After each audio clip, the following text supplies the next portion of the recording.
You hear me? Can you hear? No? A little bit more? I'll talk quietly. Can you hear me now? Test, test. Hello? Okay. Test, test. Is that better? No? Talk in my quiet voice. Now can you hear me? Turn it up just a little bit more, please. A little bit more.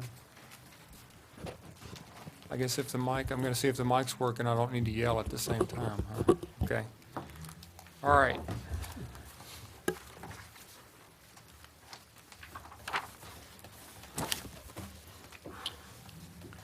Okay, let me say good evening and call this regular business meeting of the City Council to order at 5:30 on April the 2nd.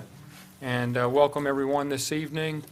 Hope your Easter weekend was wonderful, and so they want to thank the good Lord for the rain that we received last night. What a blessing that was, and just ask for His continued guidance in the affairs of this city as we move forward. I'd open now with the first agenda item, which is citizens' general discussion. This is a time during our meeting where any citizen can come forward. If you have a statement you'd like to make before the council, you can do so at this time. Okay. Seeing no one approaching the podium, we'll move on to agenda item 3, and that's the Planning and Zoning Commission report. Before we get to this section, I'll inform, I think many of you in the audience are aware of an item that was considered during the last P&Z meeting. That developer has chosen not to bring that item forward for the council to consider and has withdrawn the consideration of that item. So we will not be discussing that tonight. And I just wanted to let you know that in case you didn't see the agenda that was posted prior to the meeting. And with that, I'll ask Ms. Chu to come forward and present the 2 items that we do have. So Betty? Thank you, Mayor. The commission does have 2 recommendations regarding plats this evening. The first is the final plat of Lakewood Estates Subdivision Phase 2. The commission has reviewed this final plat. It's 1.355 acres for Phase 2 of this residential subdivision. There are 4 lots in this phase of the subdivision. This is an 81-lot subdivision. The preliminary plat was approved in May of 2008. The first lots have been developed and a number have been sold, and the developer would like to final plat these 4 lots. This subdivision is located off of US Highway 281 Morgan Mill Road, and they are all single-family residential lots, the standard lots, which are 1/3 size in acre. This plat meets the requirements of the subdivision ordinance for a final plat, and the staff and commission recommend approval as presented. If you have any questions, I would be happy to answer those. I don't know if Mr. Smith is here.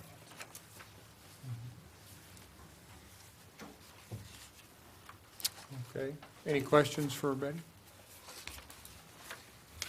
I have a few questions, Mayor. Okay. Betty, do we routinely approve plats where the properties are in a floodplain? They can be located in the floodplain. They cannot be located in the floodway. If you look at your exhibit, you can see the floodway delineated in the dark gray with the hatched lines or the lines through it. Mm-hmm. These lots, all 4 of them are in the floodplain, but they will have elevation established on that, and since the city participates in the flood insurance program, as long as they have their finished floor elevations at the proper height, then they can purchase flood insurance. And yes, we do have other subdivisions that are located in floodplains. Okay, so that's what they mean by the finished floor elevations, and they Yes, show sir. the 1275 or 1277 numbers there on feet. I was comparing this plat with the next one on the agenda and noticed a major difference. As far as flood maps that are used go, the one on the next agenda used 2011, And this one is quoting July 16th, 1991, under their flood statement. Is that- It has been updated. We did note that with Jacob and Martin, and they went back, and that's how come you will see, actually, when the first preliminary plat was approved, that was before we adopted the 2011 FEMA maps. So they did come back and make the adjustments, and those will be noted on the signed copies. And these finished floor elevations reflect the 2011 current adopted floodplain map. Okay, so they did use a current map, even though the one in our agenda shows 1991. This is just a this is an 8.5, or 11 by 17 that we had them send so we could reproduce it, but they are changing the one to be recorded. Okay. Just out of curiosity, what criteria does the city use as far as states go for things like that as to what's acceptable? Just the most recent, The current adopted the map. current one? Okay, and that's 2011. Yes, that's Okay. when we adopted it. I think it was November. Okay, thank you, Betty. You're welcome. Any other questions? Okay.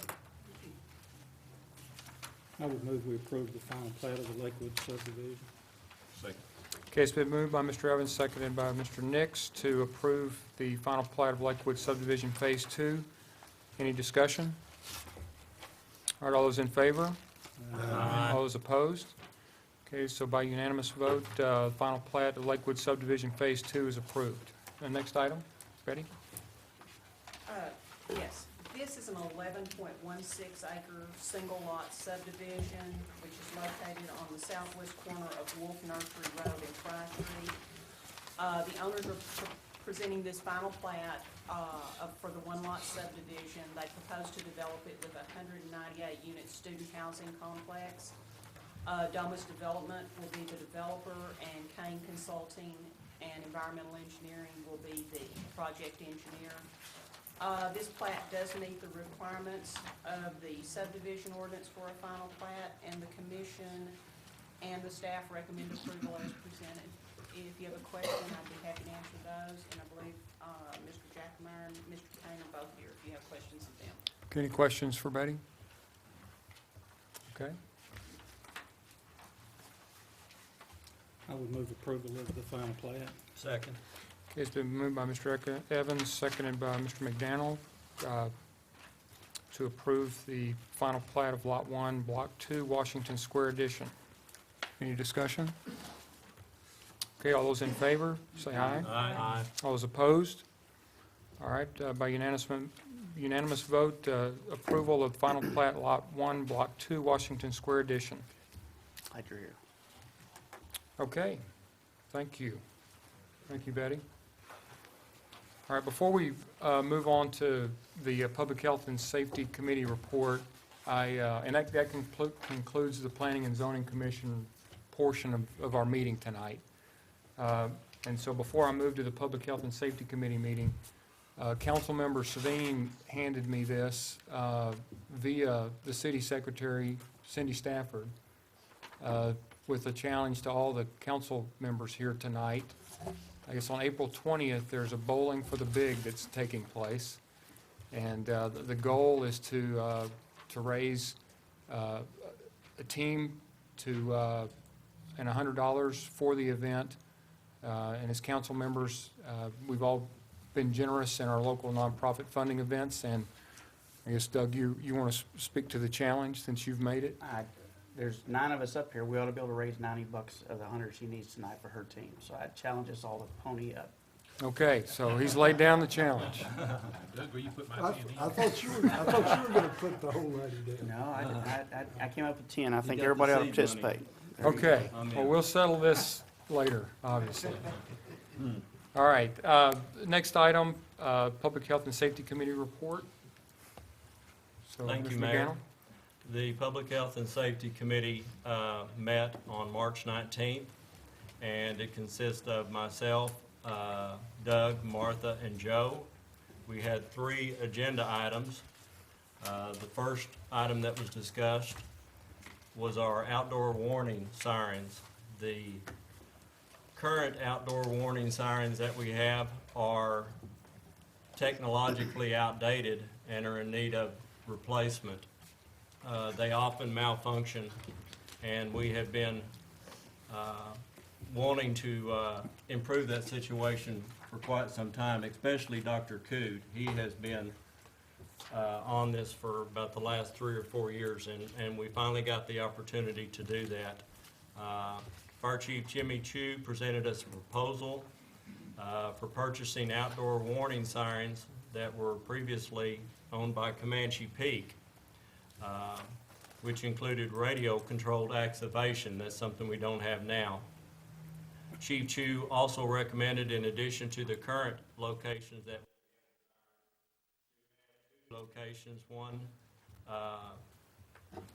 three new locations, one in the area of Legends Golf Course, one in the area of Clifton Heights Addition, and one out in Alexander Road where there's a lot of residential growth.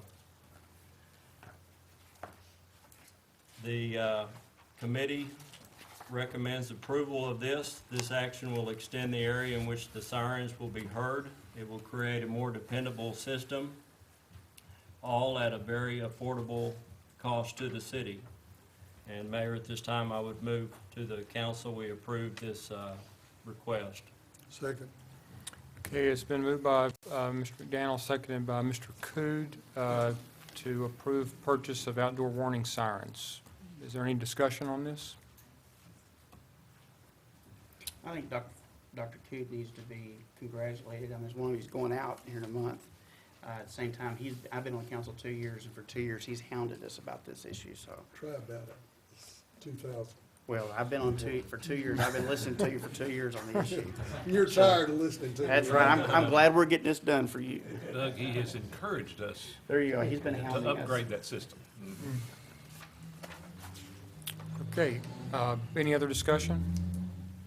All right, if not, all those in favor of approving the purchase of outdoor warning signs signify by saying aye. Aye. All those opposed? Okay, so by unanimous vote, that's approved. I also want to, if I could, echo the thankfulness of the council for your tenacity, Mr. Cood. I also want to thank the Fire Chief, Jimmy Chu, for being a scrounger and finding this at Comanche Peak, because this is, we're saving a lot of money by doing this, instead of having to go out and purchase something new. So, but it will be technologically advanced to current standards, and so it's a win-win for the community. So Jimmy, thanks for your work there too. Appreciate that. All right, Mr. McDaniel. The second item the committee discussed was the spending of police department forfeiture funds. The request was made by Chief Bridges, and he requested money to spend on the purchase of body camera systems for the officers, as well as a new scope for the department's tactical rifle. It was a unanimous vote by the committee to support his request, and I would move at this time, Mayor, to the full council, we approve the request. Second. Okay, it's been moved by Mr. McDaniel, seconded by Mr. Sveen to approve forfeiture fund expenditure as presented by the committee. Any discussion? Okay, all those in favor, say aye. Aye. All those opposed? Okay, that motion carries a unanimous vote to approve the forfeiture of fund expenditure. Next item. The final item that the Public Health and Safety Committee discussed on March 19th was updating the parking schedules.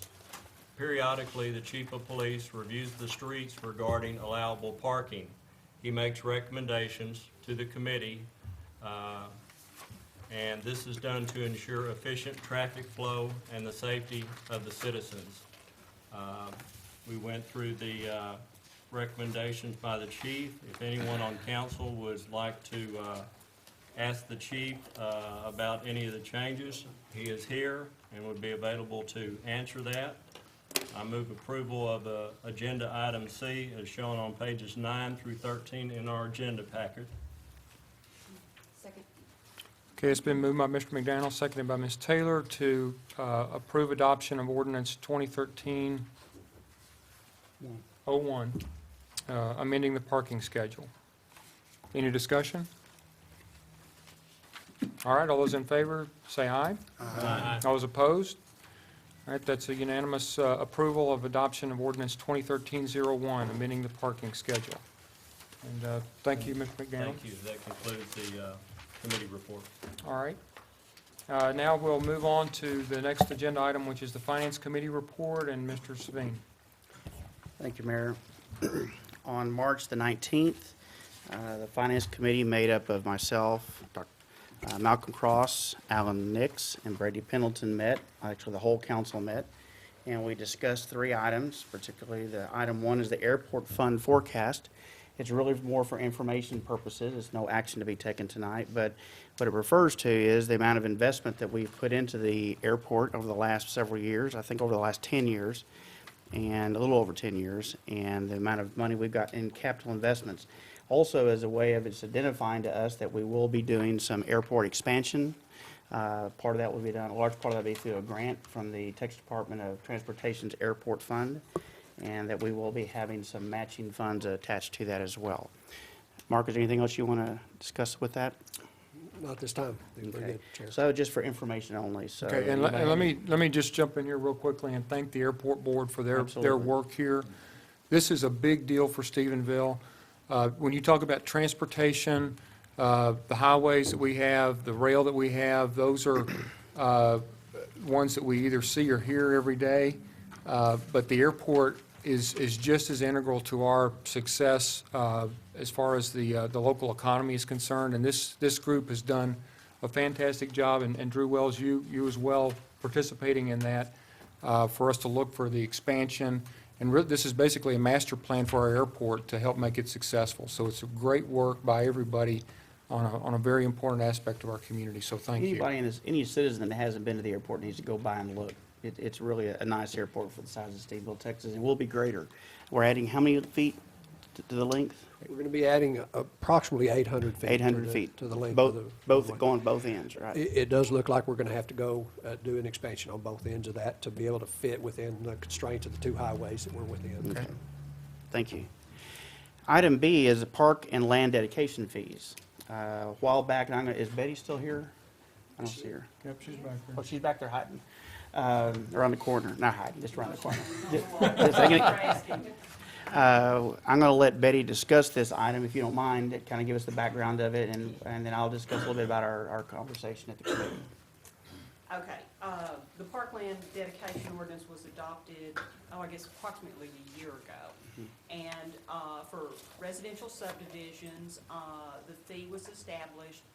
First of all, if there is opportunity and there is need for park land within a subdivision, then the developer can dedicate that parkland as a part of the city's citywide park master plan.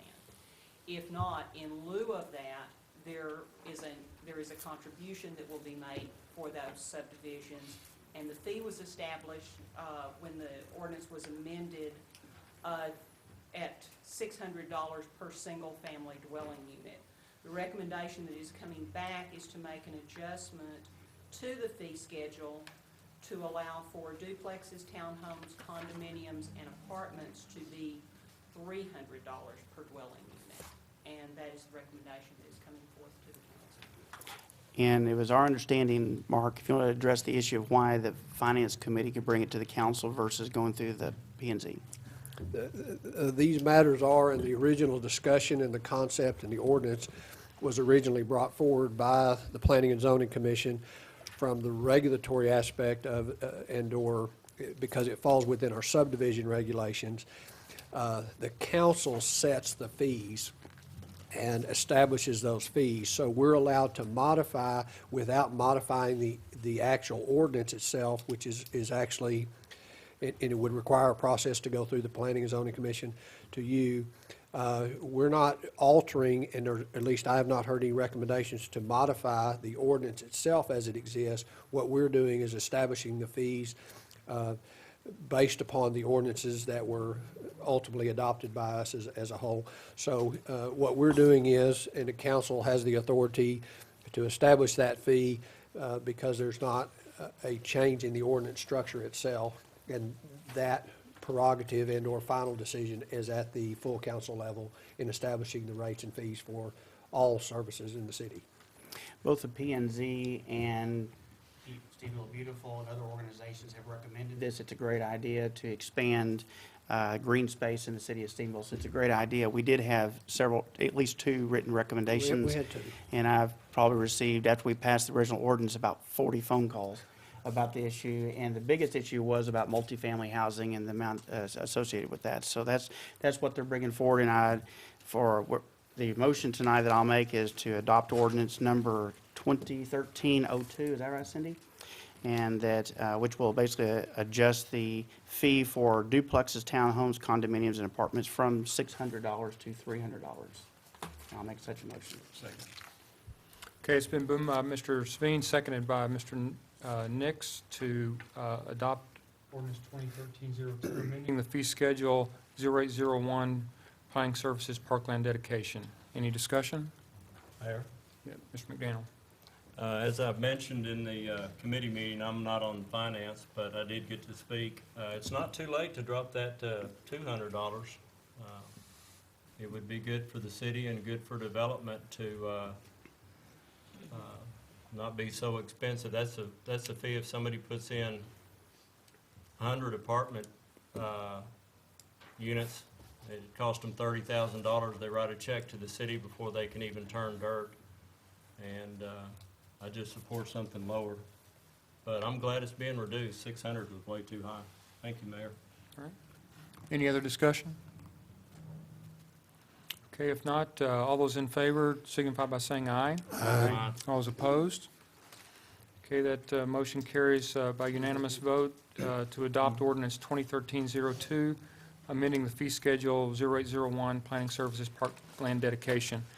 I will add to this, one of the questions that we had for Mark regarding this fee schedule is, how do we know the money goes to parks? And there is a mechanism to capture that, to ensure that it does go to those efforts.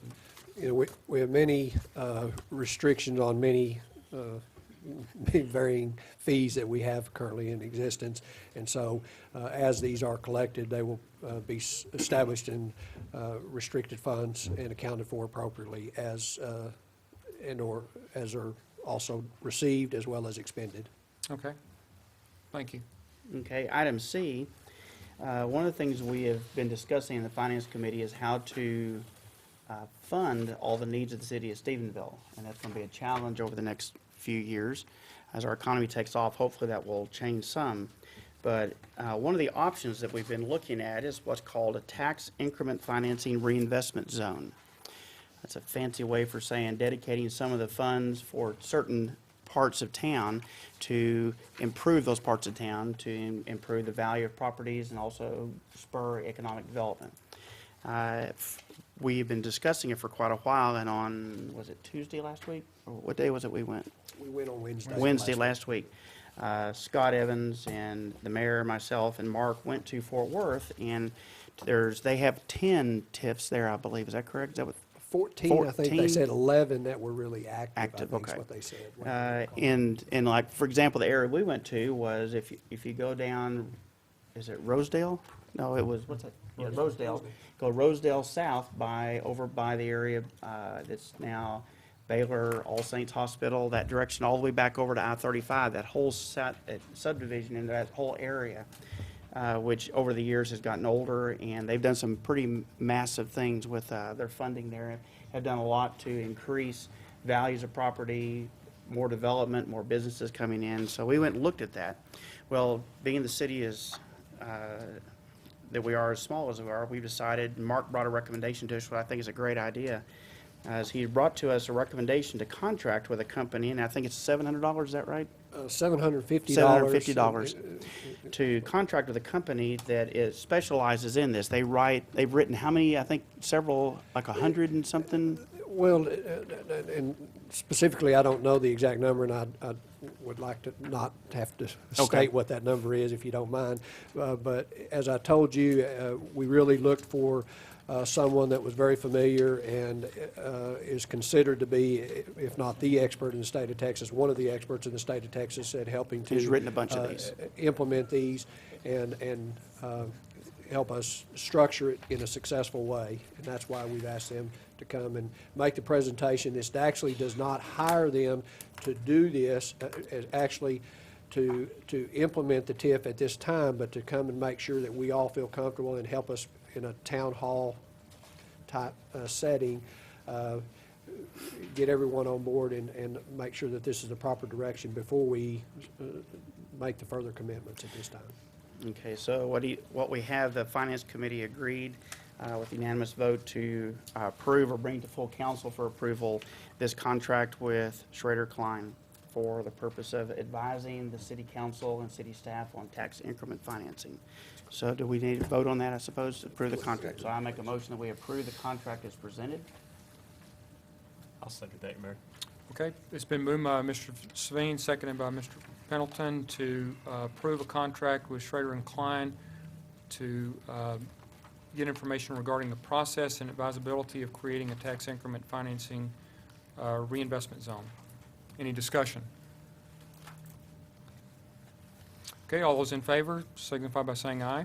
Aye. All those opposed? Okay, by unanimous vote, approval of the contract for the advisement on the TIF. Mayor, that concludes the finance report. Okay, great, thank you, Mr. Savine, appreciate that, and the great work by the Finance Committee. And now we'll turn it over to Ms. Taylor and the Personnel Committee. Thank you, Mayor. On March 26th, the Personnel Committee met, and that included myself, Scott Evans, Doug Savine, and Brady Hamilton. The first item on our agenda is the employee benefits package. And is this the part where I pass this back to the mayor to convene? Let's go ahead and, just so that everybody can follow along. I'll hand it over to you. Okay. We have gone through, our anniversary for all of our employee benefit programs is May 1st. And prior to our employees signing up for all of the services, prior to May 1st, we do have to designate our health insurance, our dental insurance, which are the two that we do pay 100% of the coverage for. And then we do have some voluntary coverages that we allow the employees to participate in and make that a tax-deferred type of a program under some tax deferral situations. So what we are doing is, in order for us to receive this in a tax-exempt form for us, we still are using, the recommendation this year is that we go with Blue Cross and Blue Shield. We have a reduction in the Blue Cross and Blue Shield of, I believe, $15.39 per employee. The recommendation for our dental program is to go with Assurant Dental as proposed, and it's the Renewal B, which would actually go up, I believe it's a little over $2 per employee. And then the other recommendation is that we do add this year that, and the recommendation has been, and the committee has supported, that we sign up with the Care Flight Service to pay, for the city to pay $11 per employee for them to participate and us to participate in the Care Flight program, whereby if they have any carrier services, they're not billed beyond the $11 that we pay for each employee. And the benefit to us is that hopefully those claims will not hit our insurance and allow us to save on our insurance program. The voluntary programs are to go with Assurant Voluntary Life and Assurant long-term and short-term disability policies. And again, those will be selected by the individuals as they sign up for their participation. With that said, now we will need to go into the trust, and the trust will need to approve those programs and services, and we can follow the agenda. And the mayor and I went through this, and I think he's ready to do that. Right. And then after we come out of that, the council will then, very similar to our discussion about the fees and the funding, we will come out of the trust, and then the council will be responsible for funding those programs for this next year. All right. So with that, I'll turn Okay. it over to the mayor. You got any other comments? Nothing further. Okay, so just so everyone can keep up with what we're doing, essentially, the council is dual-hatted in these responsibilities. We have oversight of the program, which is the package that Mark has helped us bring together and Barnes with our oversight of the committee. I'm at this time going to recess the council meeting, and I'm going to call to order the Board of Trust, which are the same members, to fulfill the requirement of the nonprofit nature of the trust. And so at 6 PM, April 2nd, we are now in session for the Employee Benefits Trust portion of the meeting. And at this time, we'll turn the agenda items 2 through 5 back to Martha for us to go through and consider these items.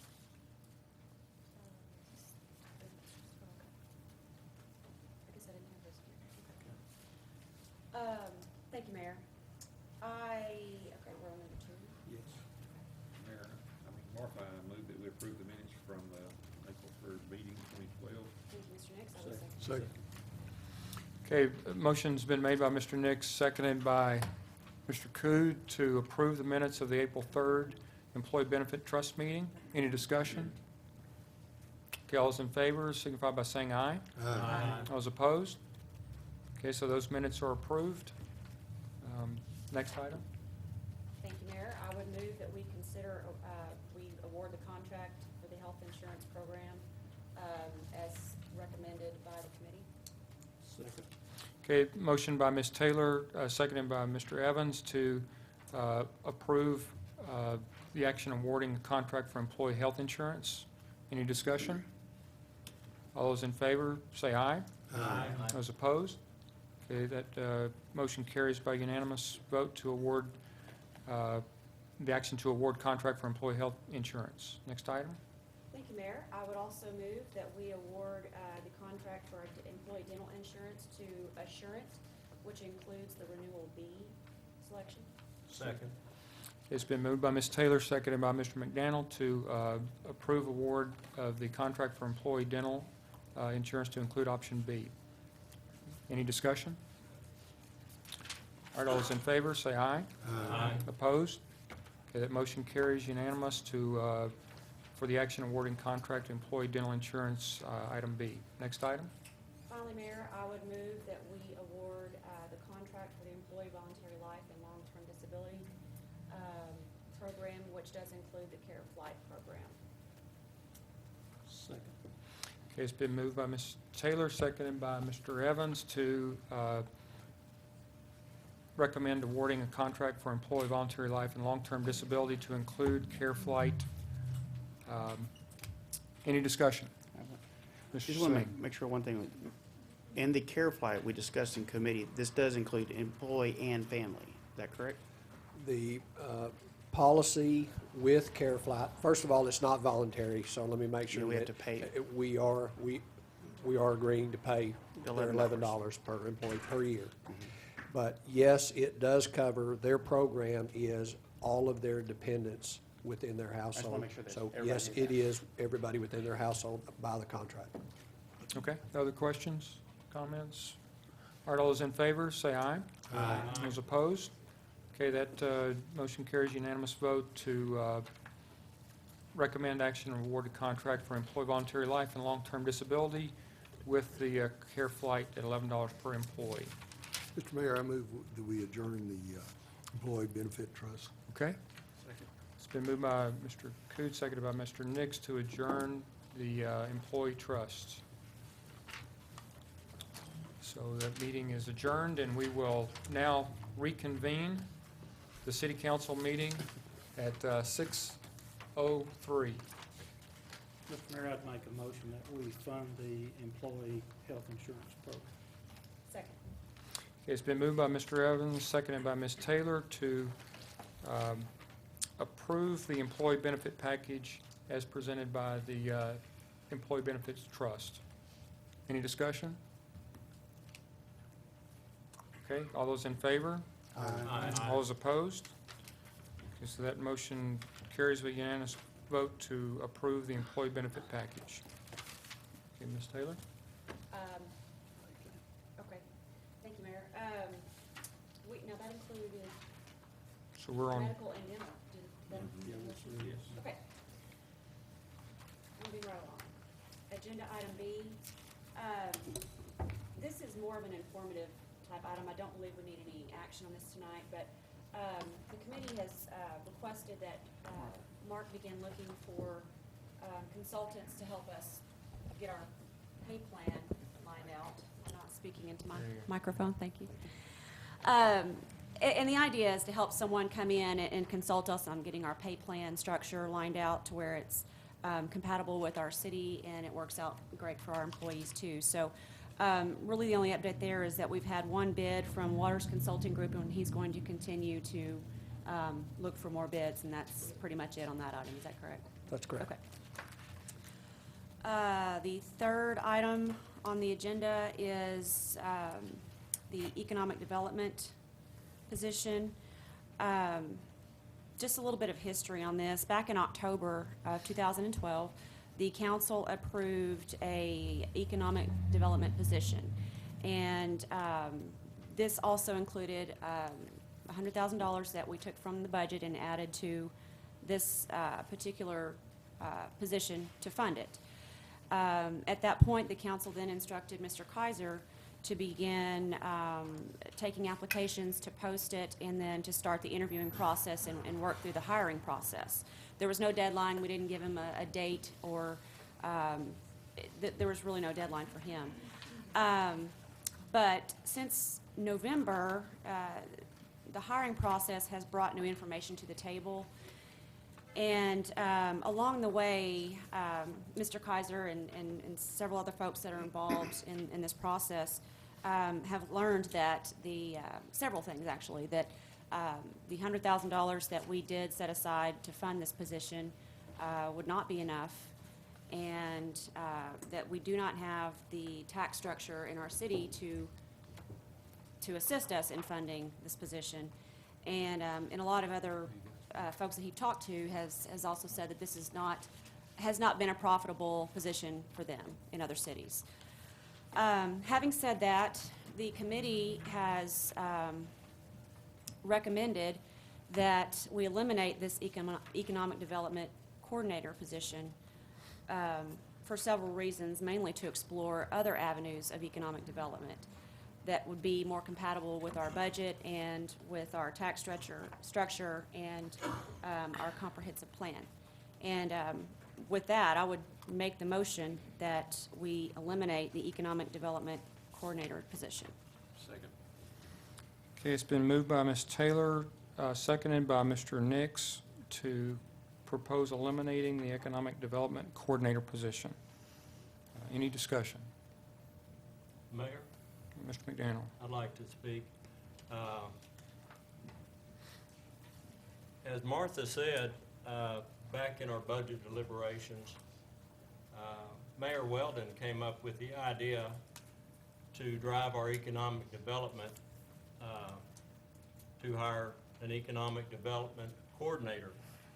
And everybody liked the idea. We discussed it. We funded it. $100,000 for the first year. $55,000 was for the salary, and the rest was for startup cost. And it was a creative and innovative idea. I applaud the mayor for doing that. It was a very, very exciting thought to think that we could add someone to our staff that specialized and spent all their time on helping grow the city, to meet business people that came in from out of town that wanted information, that wanted to possibly relocate here or start a new business here and create jobs.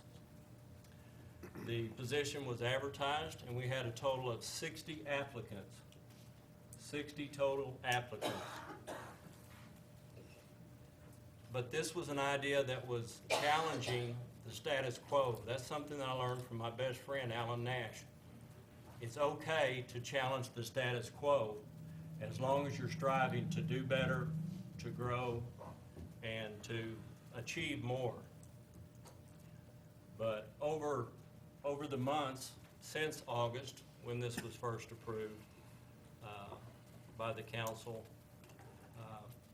we've been told that it won't work. We've been given some examples of it won't be successful here in Stephenville, kind of a one-size-fits-all. And I don't buy it. I'm going to be voting against this motion. I may be in the minority, but that's what's good about a democracy, is even if I'm in the minority and I vote not to abolish this position, because it's a great idea, wonderful idea. I wish everyone would stay on board. But it won't be successful if everyone involved is not 100% behind it. And that's the problem. It challenges the status quo. And I just wish that we weren't abandoning it.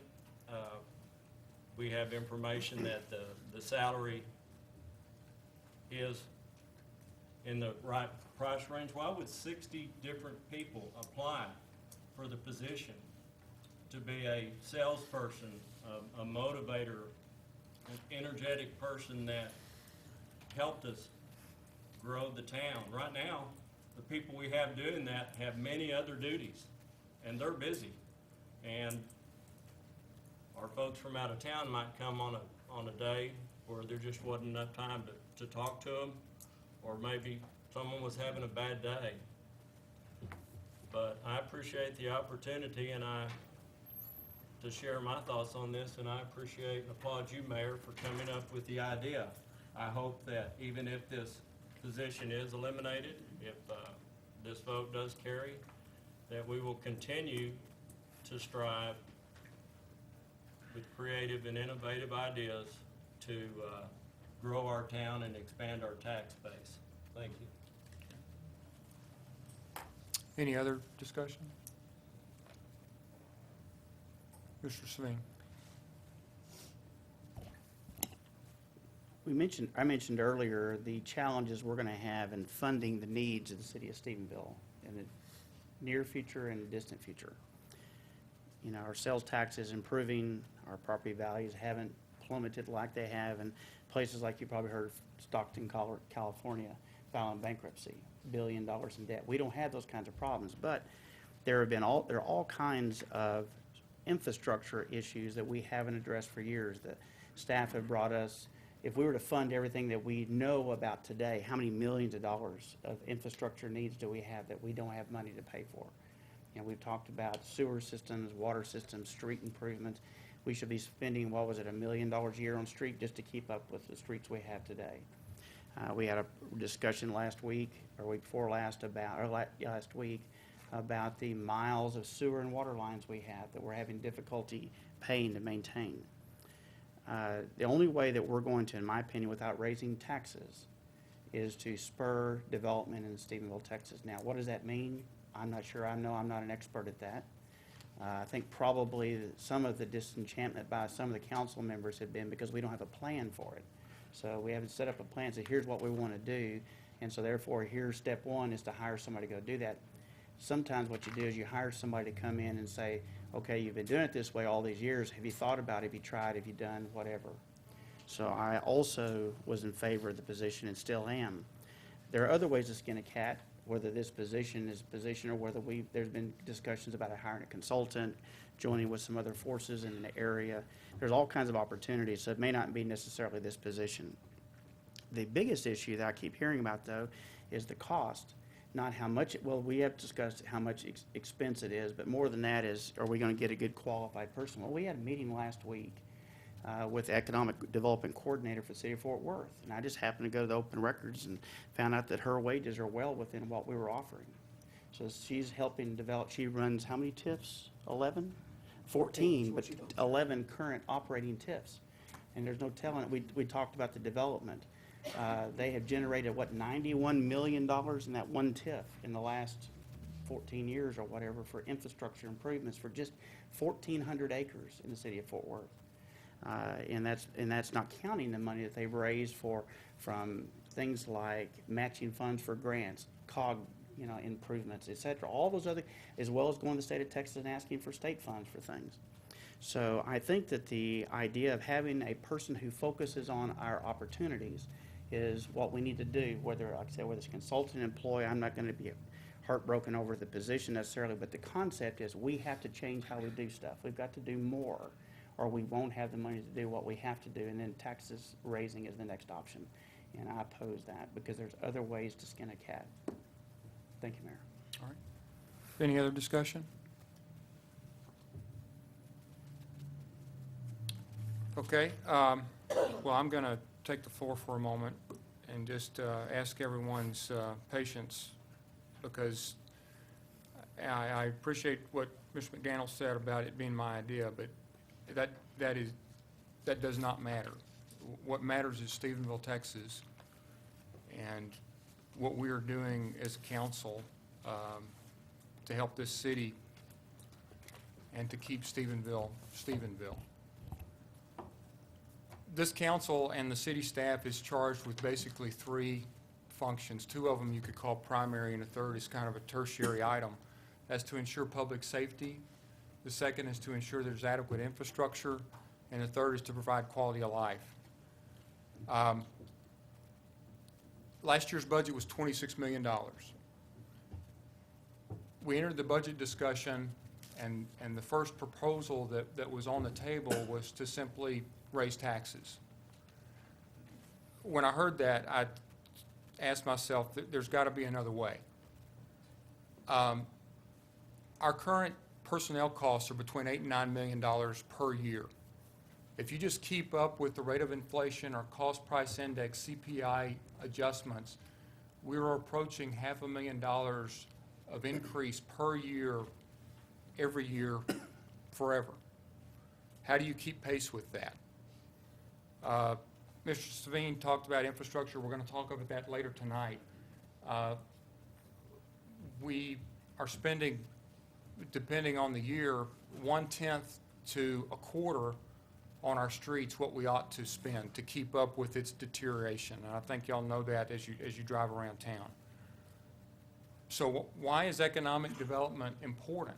There's no disagreement, I think, within the council that economic development is important. Why?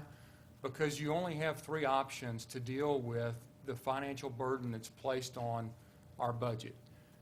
You either cut programs, you get rid of services to find money within the existing budget. Second, you raise taxes. I don't know anyone that wants that to be an option. And the third is that you grow the tax base. What does that mean? That means economic development. Now don't hear from Kenny Weldon, or at least I can speak for myself only. To me, economic development is keeping Stephenville, Stephenville, the things that we value as a community, and doing it in a way to preserve our community. So economic development equals growing the tax base. Now, what does that mean? And how are we doing? If you take the tax value of property in Stephenville and you divide it by every tax-paying citizen in the community, you come up with $52,000 per person. Okay? Well, that sounds like a pretty big number. Go to Weatherford. Weatherford has $72,000 per person to spend on their budget. We're losing to Weatherford today. Now, I like to say this because it's always good to beat Brownwood. Brownwood has $37,000 per citizen to spend in their budget. What does that mean for taxes? Today, Stephenville's tax rate is 48.5 cents. Weatherford's tax rate is 46.36. Brownwood's 74.52. Economic development is important, and I don't think the council is in disagreement with that at all. That's why we're talking about this topic tonight. This is why we have spent literally hours debating how are we going to do this. We all recognize it's an issue. So the how has been the hard part. And we have learned along the way Let me start with, for us to be successful economically, it's not the city council that's going to make us successful. It's not the city staff that's going to make us successful. It's the city, the county, the chamber, Stedco, and Charlton coming together as a group saying we care enough to make this a priority. We had an offsite in January, and the council agreed to make economic development a priority. We need the help of the others that I mentioned, I think, to make us successful in the end. I am convinced that we will be. We're the city of champions. We're going to win this game. What are some key components of that? Downtown revitalization is a key component of that, but also looking at other ideas like business incubators. If you haven't heard about that, check it out. It will make Stephenville successful well into the future. What about a research park? Partnering with Tarleton in ways that grows Stephenville economy and helps the academic environment in Tarleton. Those three ideas take a lot of work. It's not just, hey, snap your finger and let's have a business incubator. Tonight we are talking, and we're going to talk about later in the agenda, something called a retail coach. It's a great idea. Mr. Kaiser's brought that forward. You heard Mr. Savine talk about the TIF. All of those items take effort. So in my opinion, the real debate tonight is, are we willing as a council to say we're in support of economic development, but we're willing to provide a little bit of manpower to help make that happen? Now, Ms. Taylor was right in that we've learned a lot since this idea was first presented, and here's one of the biggest lessons that we've learned. Stephenville, many years ago, passed on the opportunity for many good reasons to accept 4A and 4B tax structure. We don't have that. Most communities in Texas do. You can debate whether it's good or bad. It really doesn't matter because we don't have it, and this door is closed, and we will not have it in the future. Okay, so when you call the state coordinator for economic development and ask him, hey, we want an economic development coordinator, and he says, well, you don't have any money to bring to the table. How are you going to make this work? It confuses the matter. And what I'm saying tonight is, let's take the confusion out of it and do what's best for Stephenville. And what's best for Stephenville is to ensure that we have the manpower available to help us down this road for economic development. Let's take the label off of the term economic development and turn to Mark and say, Mark, we want to provide you a position. $55,000 is in the queue for you to find a position that will allow you to have the manpower to deal with the workload burden that we're placing on you to pursue economic development. Manpower, not defined, but not eliminated.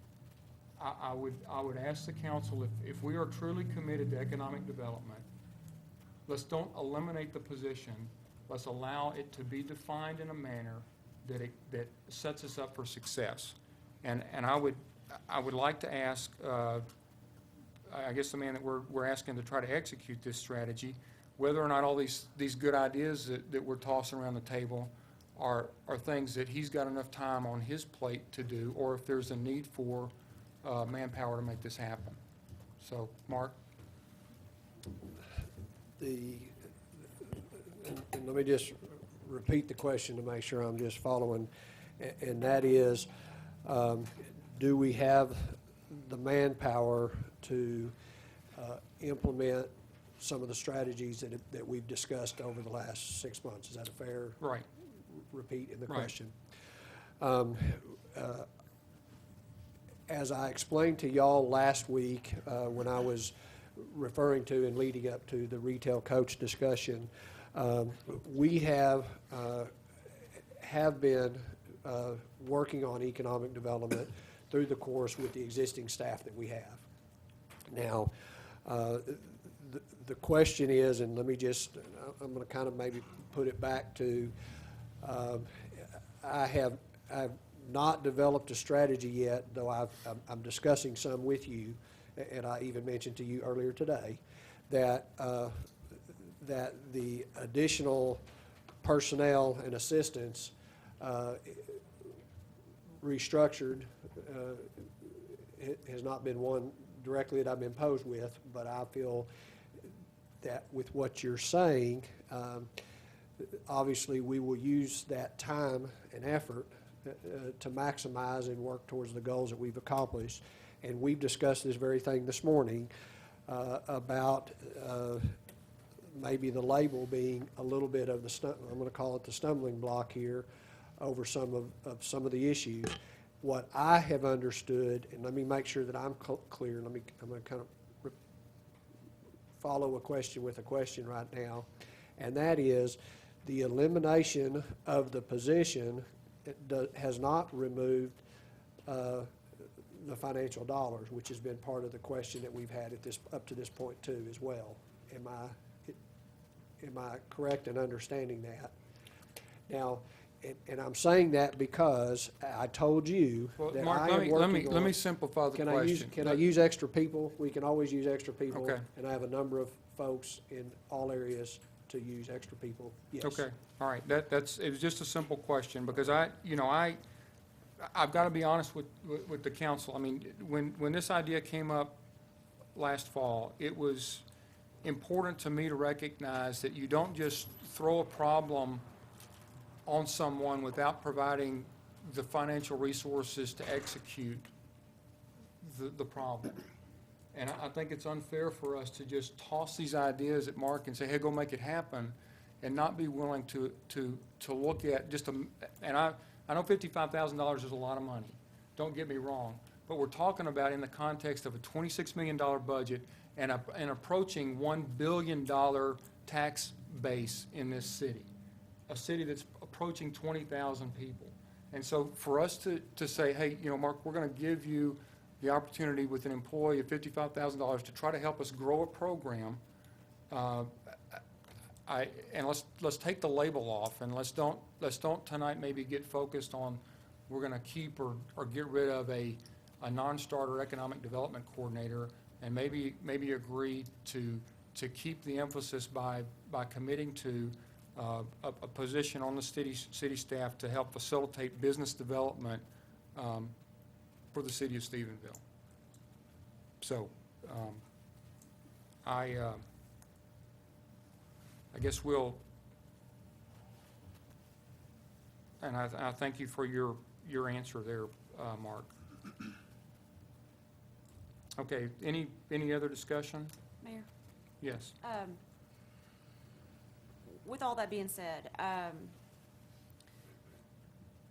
I guess at this point I need to amend the motion if we're going to put this money back into the budget, whether we use it to create a new position as an assistant for Mark at some point. Maybe that's what it's used for, I don't know, but I guess I'm going to have to amend my motion to include removing that funding amount, the $100,000, put it back into the budget. Is that what we need to do? You would actually take it out of the budget, I think. It would just, you would not have, they would not have, the staff would not have the ability to spend that money. So do we need to earmark it for something, or do we need to put it back into the funds? to the You general can fund? make a motion for whatever you want, but that's not what the committee discussed. Okay. Then I'll just keep on track. of the So committee discussion. we can either, so Yes. you're asking to amend the motion to do, what are you trying to? Well, I'm just trying to get the $100,000 released back to wherever it needs to go so that we can use it for something else. Correct. That's what I'm trying to say. Instead of holding it hostage, I mean, what would we do with it? Well, The staff would let not me- be able let to me- spend it. Let me help clarify my point here. My question is, and I believe y'all have tasked me with, and I believe it has been unanimous and continues to be unanimous, that we as a council, we as a staff want to come up and seek alternative answers, seek innovative ways within the structure that we live of how can we increase our tax base. And I believe that is the question y'all have asked of me. And what tonight, two things are being brought up right now. We are approving tonight, or at least one of them has been approved. I do expect the other one to be approved, to begin working on some of those tasks. And obviously, that is going to require some financial commitment. I've only asked you for $750 tonight, but understanding that that we're paving the way for an expenditure here. And if it is in fact a good fit for Stephenville and a good answer, we are going to have to be able to find a way to fund that. So when I ask the question is, just because we may not hire a person right this minute or with this job title, I want to make sure we have the funding to be able to continue to move forward on the economic development strategies we have. One as either on contract basis or, as the mayor and I have discussed, I am working on developing some recommendations to y'all as a whole of how to continue to work on some of these areas. So my question to you was, are you eliminating the dollars as we are eliminating this position or not? And I did not hear that you were eliminating the dollars, and I would like to make sure that it was not y'all's intent, nor have I heard that to be your intent, to eliminate the dollars, only, for lack of a better word, this position, title, however you want to describe that. So I don't need to, And as far as I'm concerned, but I wanted clarification. Okay. You do not mean to withdraw the funding. And I'm asking, the finance chair is looking right at me too, kind of making sure. I don't believe we've eliminated the I don't financing. think so for either. I this. just want to make sure we can Okay. use this funding for another economic development avenue. Okay. I want to make sure I understand, the position was added in October after budget, right? It was added in there. Correct. And the funding of it was out of reserve funds. It wasn't out of our original budget request. Is that correct? Well, it now, you know. It becomes part of the budget, It but I mean, becomes part of the but our budget. original The proposal minute was we not. approve the budget with that position and those dollars. It becomes an amended budget. It becomes part of the budget. I understand So it is that. a part of the budget. But it wasn't our original tax revenue saying this is where we're funding this. It was we talked about that being a reserve, out of reserve funds. So the question is, the money I think is going to be there one way or the other. The money's in, Okay. we were going to fund it out of reserves one way or the other. So the money is there. I think what you're asking is, are we going to continue to allow us to use the dollars, set aside the 100,000 or some amount for economic development, change, how we do things, strategy changes, whether it's this position or not? And/or open for the ongoing discussions as we move forward. Which is one of them we're going to talk about Which tonight. is, again, I'm going to sit here and say, as a continued follow-up to I appreciate the mayor's, the recommendation here, and what he's basically just saying is, let's take the label off this, and staff, let's give them some more help here. And I appreciate that. I hear that. And what that exactly looks like yet will come. I'm working on coming back with that strategy to do so. Well, then And that's could- what I've told the mayor earlier today. Well, should we But- just so table this then don't- to another? Don't take the dollars away. We're taking, in my mind, we're taking. So you're just versus canning the dollars. position. Correct. And I'm not opposed to discussing an assistant later on at some point in personnel. It's Okay. actually a good idea, but for now, I'm going to leave my motion alone and not amend it. As I understand this, at budget time, we approve the position and we approve the funding for the position. That's correct. If we do away with the position, we need to do away with the funding of that position. And then, we've got mid-year budget review next month, if I'm looking at the schedule. Or I don't have a problem with just saying, okay, we're gonna take the $100,000 we were gonna spend. If this motion passes in a minute, it hasn't passed yet, we can use the $100,000 for economic development. I don't have a problem with that. But at budget time, we approved the position and we funded it. And that's what, in my mind, if this motion passes, is we're gonna undo. I didn't know that. You're the first one to inform me that way. So her motion, if that's correct, her motion will automatically do away with the funding. If that's correct, and I didn't recall it that way, I just don't I recall. didn't hear it that way either. Okay, any other discussion? Yes. I just need a couple of points of clarification before I vote on this. My understanding is that we created this position, we created the funding, we created the job description, and that the basic rationale behind the elimination of the position now is that studies of other cities that have pursued a strategy reflected in the job description of this position have failed to produce adequate economic development, and that basically the expenditure of money has been more or less a waste. Is that a correct assumption? Is that a correct summary? I see several people nodding their heads, yes. This, therefore, I believe, is the reason. Well, let me interrupt there. Could you give some specific examples of where the failure has occurred, Ms. Taylor? I think Stedco would be a good example. They hired, within the last couple of years, an economic development coordinator. My understanding, and I'm not on their board, but I think they spent more money than what we're talking about, and I don't know that they've got anything to show for that. So there's one example. If we pursue this point that I'm at least trying to pursue, it occurs to me that, first of all, voting to eliminate this position in no way eliminates our quest for economic development. It simply frees us up to look for more effective ways to promote the goal that we all share, namely growing the tax base, which is the most rational approach to generating more funds for needed infrastructure improvements and things like that.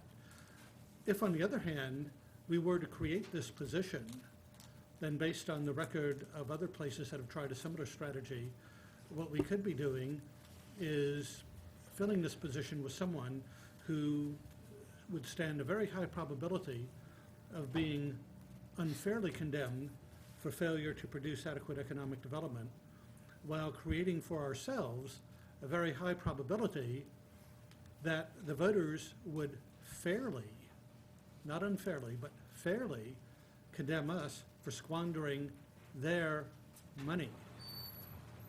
It seems to me that the elimination of this position is currently the most rational course of action to follow, given the fact that we will be saving money, and this money can be used to pursue more rational and more putatively productive economic development strategies in the future. So I shall vote for those reasons to eliminate this position. Mayor, we have a motion and a second on the floor. I'd like to call the question, please. Okay. Question has been called. The motion that's on the floor is to eliminate the Economic Development Coordinator position. Motion by Ms. Taylor, seconded by Mr. Nix. And we'll proceed to vote by roll call. Go with place 1, I'm for the motion. place 2, Aye. place 3, No. place 4, No. place 5, Aye. place 6, Yes. place 7, Yes. place 8. Yes. Okay, so by vote of 6-2, Yes. the motion to eliminate the Economic Development Coordinator position is approved. Thank you, Ms. Taylor, for your report. We'll move now to, did you have any other comments? No. Okay. I just want to end my All right, comment. we'll move now to agenda item number 7, which is Planning and Development and Public Works. Mr. Mayor, the Planning and Development Committee, along with the Public Works Committee, met jointly on the 26th of March with a long list of agenda items. First on the list was the 2012 and 13 Capitol Street Project Bid Award. Staff presented a bid tabulation and award recommendation for the 2012-13 Capitol Street project. The project area included the following streets: Alexander Road from the South Loop to Long Street, McElhaney from Washington to Vanderbilt, Tarleton from McElhaney to Ollie, and Dale from Washington to Fry. The engineer's cost estimate for this project was $1.33 million. 3 bids were received, with the low base bid being submitted by J. Mills Contracting of Stephenville in the amount of $1,075,225.50. There were 3 alternatives.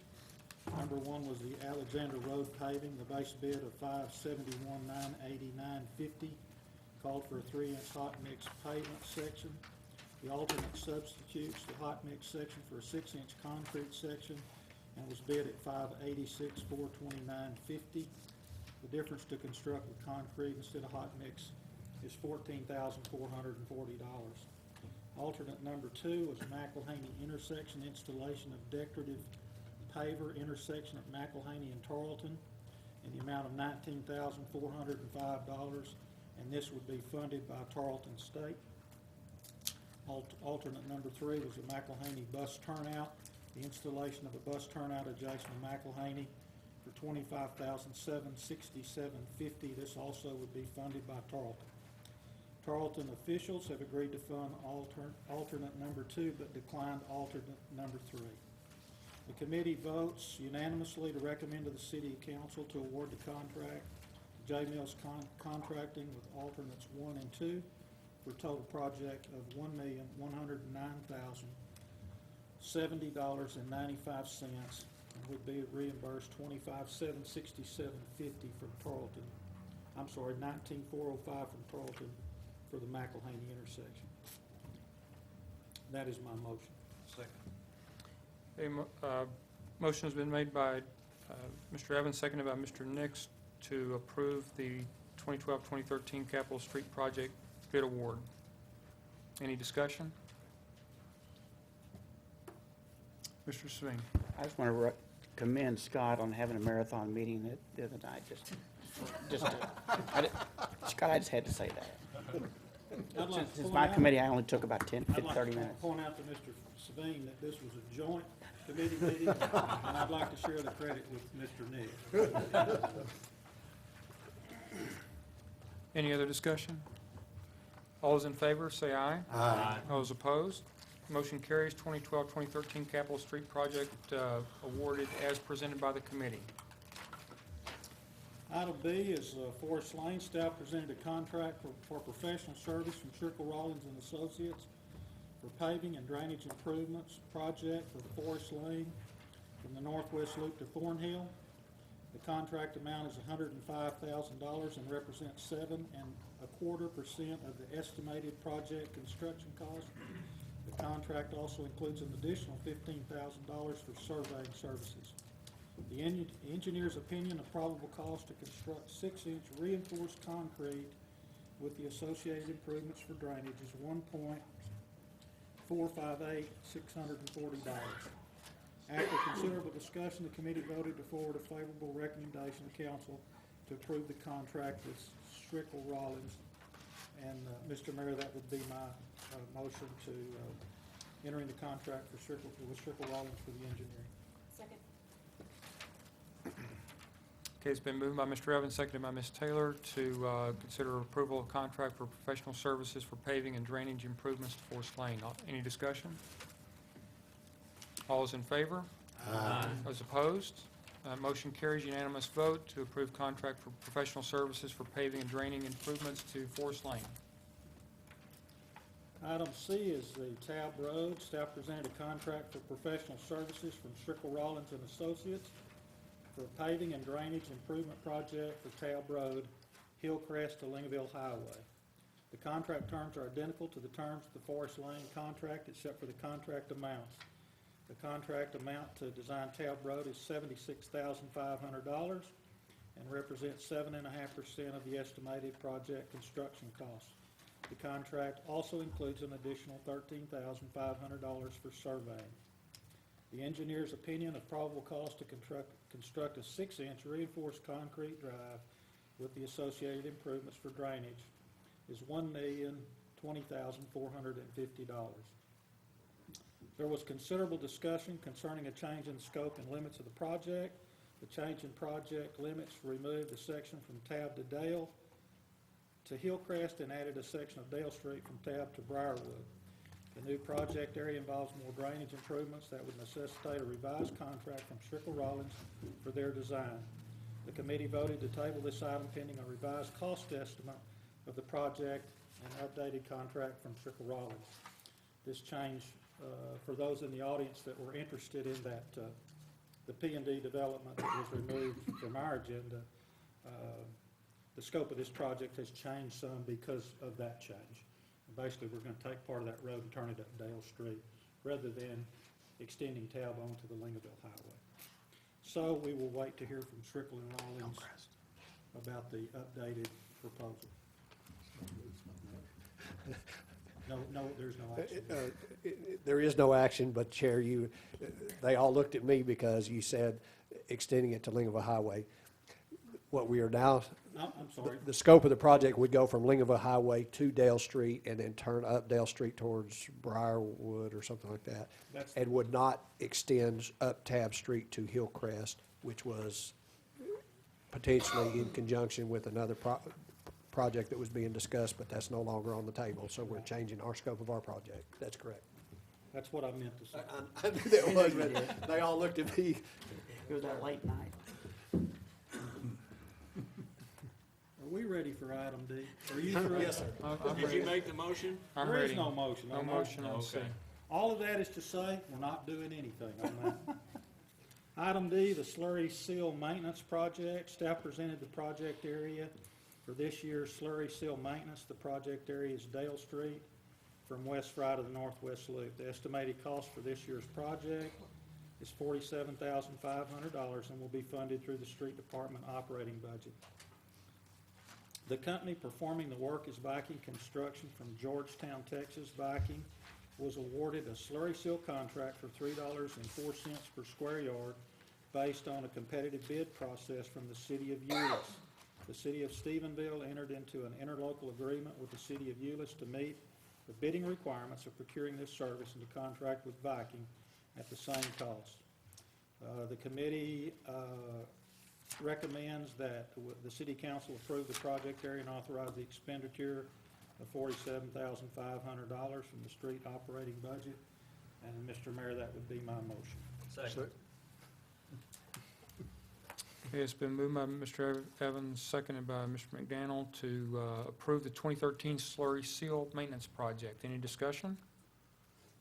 All right, all those in favor? Aye. All those opposed? All right, Mayor, sir. could we have any more information on this tab job? Maybe I did not understand exactly what was going on there. It was on here to go through, and now you say that it's nothing. What is the status? Where we stand? Okay, the committee, and Mr. Evans, do you want to address that as the committee chair? Or Mr. Nix? The simple version would be that we decided to change what we were gonna do, and that's gonna necessitate a change in the engineering. The engineering company was not, in a position during our committee meeting to give us updated costs. There's considerable drainage involved in the change of scope. We'd be glad to get with you and show you the map, but, what we were proposing to do and what we were changing.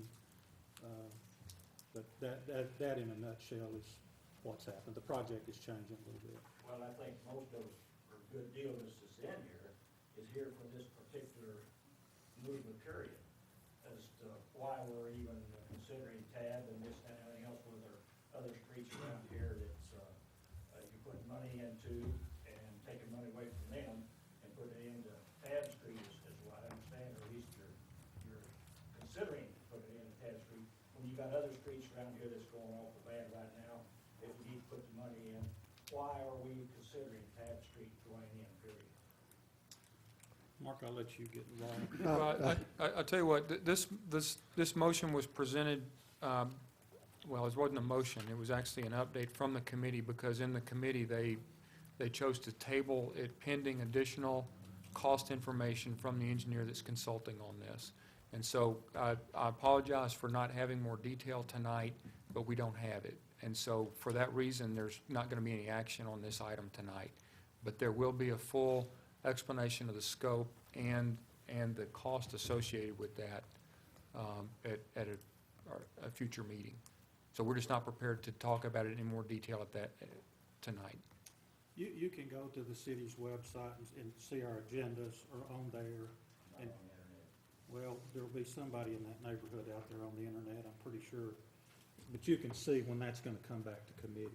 But we're not doing anything tonight, Freddie. There's nothing happening tonight. We just don't want to get ahead of us and you get it done and spend the money and the time and effort, everything on us, whenever so many of us want to know why you're doing it without anybody else's input to start with. Just the zoning and planning commission, they go through all this and they get it all set up and everything else, and then we go to the meeting and find out what it's already done. Where we would like to know a little bit ahead of time if it's feasible to even do this work. Well, I can tell you that making the public aware of what we're doing is one of the most difficult tasks, and it is a task that we discuss as a council continuously. And I don't know the answer. If you've got an answer, I'd love to hear it, but the best place to go is the website. And every meeting the council has to be posted. That's the law. We have to do that. And they're posted on the side of the building out here too.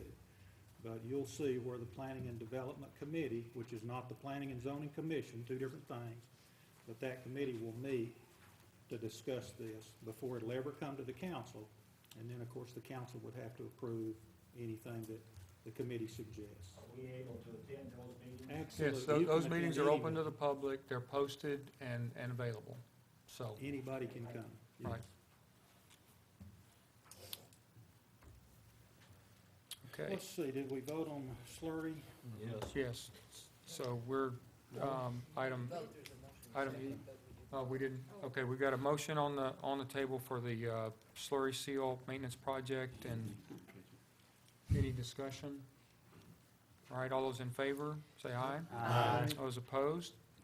Okay, that motion carries unanimous to approve the 2013 slurry seal maintenance project. Next item? Mr. Mayor, item E was an overview of the street infrastructure. An overview of the city street inventory was presented to the committee by staff in Sanford, LaHue with Strickle Rollins. The city map was divided into 16 sections, and each section was further cataloged by street miles, surface type, curb and gutter, and et cetera. A cost estimate for replacement was calculated based on present-day cost. The effort to canvass the entire city is still ongoing, and a complete analysis will be presented to the committee at a later date prior to the budget workshop.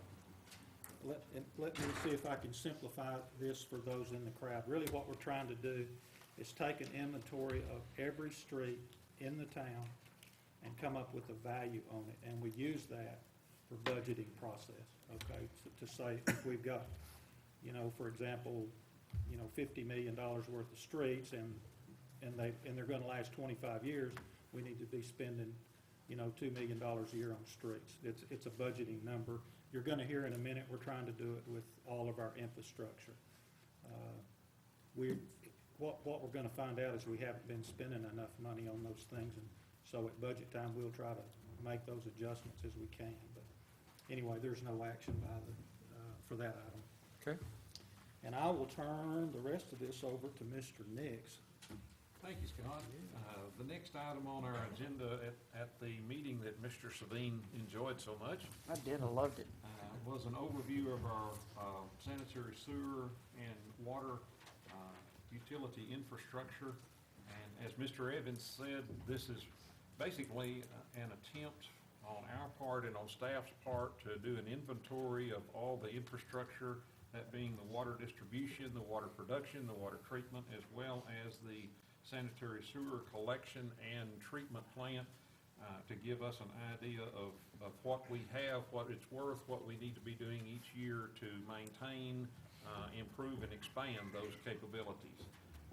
It was estimated that we spend approximately $175,000 annually to maintain these systems, and based on our information that Mr. Williams and his staff provided us, we should be spending about $1.6 million annually to keep these systems upgraded, current, and functioning as they should.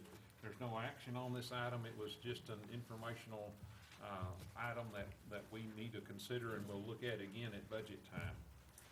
The next item that we talked about was the 2013 sanitary sewer line rehabilitation project.